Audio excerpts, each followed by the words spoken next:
Hi mga kabrogi, so tignan nyo ang blessing na nakita namin kanina sa puno. Ayan. Ayan, may blessing na naman tayo galing sa taas. Ayan, so tatanggalin lang po natin yung pinakapuno niya. Kasi nga matigas yan. So ang kukunin lang natin yung dahon niya. Yes. Ayan, magpapasalamat tayo sa mga blessing na nakukuha natin, na binibigay ni Allah sa atin. Ayan. So, gaganituhin lang natin yan para ang nakukuha lang natin is yung malambot. Diba? Ang dami. So, ayan. Ang ganda nito eh. Ayan. Tanggalin lang natin yung pinaka-puno niya kasi matigas yan. Siya matigas. Minsan sa puno ng mangga, yung mga ano ng mangga, doon namin siya nakukuha. So kahapon totally, ganito, nakita rin ng aking anak. Ganito yung ginulay niya kahapon. So ngayon, kasi siyempre masisira at saka madali ito tumanda pagka ano. Pero maganda nito pagka umulan, maganda talaga ito. So, masarap dito pagka may munggo. Ayan. Ngayon, gagataan natin ito. Gugulayan natin. Gulay. Gugulayin natin ito with gata. Gagataan natin siya. Kasi malambot talaga to. Hindi parehas ng ibang mushroom na matigas.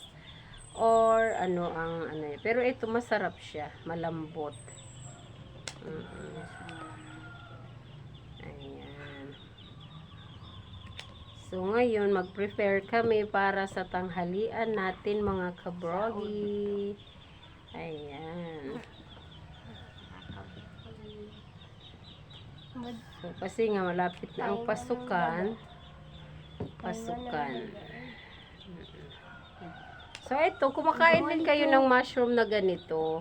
Dati, ang nanay ko nung nabubuhay pa sila at saka ang lola ko, ganito, ang lalapat. Pero ito, ang liliit. Kinuha ko lang para sample at alam ng mga bata na nakakain talaga to. Oo. Kasi dati kami, maliit pa kami yung lola namin at saka nanay, lagi kaming naggugulay niya. Nangunguha talaga yung lola ko niyan. Pero nung kabataan ko, hindi ako kumakain yan kasi nga parang madulas. Oo.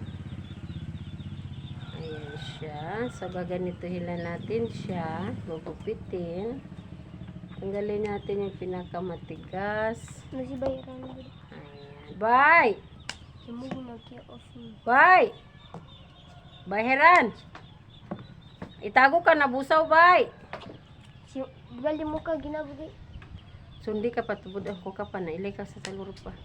Dasan. So, ayan, mga kabrogi, abangan ninyo ang pagluto natin nito kasi nga masarap talaga to with gata. Ayan. So, ang gagawin natin, mix na siya na gulay. Okay. Halo-halong gulay. Gagasin mo, piyapi niya ba ko? Ayan. Hindi ito nakadikit sa lupa. Nasa puno lang ito nung kahoy na natumba. Ayan. So, ang dami niya. Super. Kahapon is marami rin silang niluto. Ayan. Puro organic yung aming gulay. O, diba? Pag dito ka sa ano, at saka laki ka sa hirap, marami kang alam na gawin or source para mabuhay or makain. Alam mo kung ano yun. Pero yung hindi nakaranas ng hirap, wala rin alam sa mga ganito. Diba?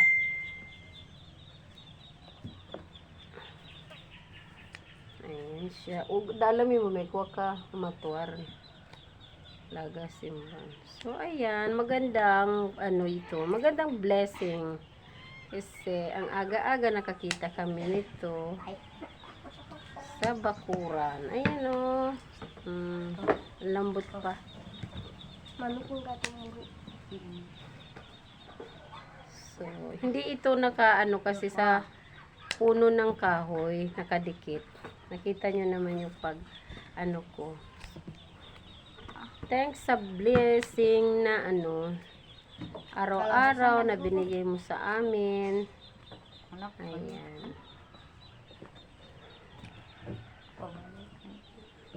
Diba? Ang ganda. Magkaroon sa pangbiyak kong kurula. Hindi ba patahian na to putono ko ko? Si Kuya Pakato. Dito ba? Muto niya bibi. Hindi ito ba dyan, Mar? Bukong sige magping sa Barisitya. Saan daw sa Barisiti? Doon sa papambaling ko na tul sa plaza niya na. Akong mo pa na sa bago. Mga sakal makinay. Ito, gawa-gawa ko man. Makina makarami. Ay, Ayan. So, ito. Gagawin natin ito. Ayan. Huwag kayong matakot kasi ginugulay talaga ito. Ginugulay namin. Diba? Minsan sa mga Korea, ganito. Sa mga Thailand. Organic po ito. Organic na food. Ayan. Ang ganda kasi ang dami. Yung pinagtag. Ayan. Ang dami nila. nangyungit ko. Ulo ni makringat ako. Nabi.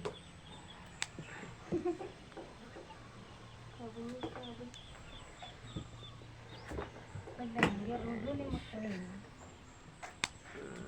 Kalbulisado. Ito po ang ating gulay for today. Ayan. Diba? Ang ganda.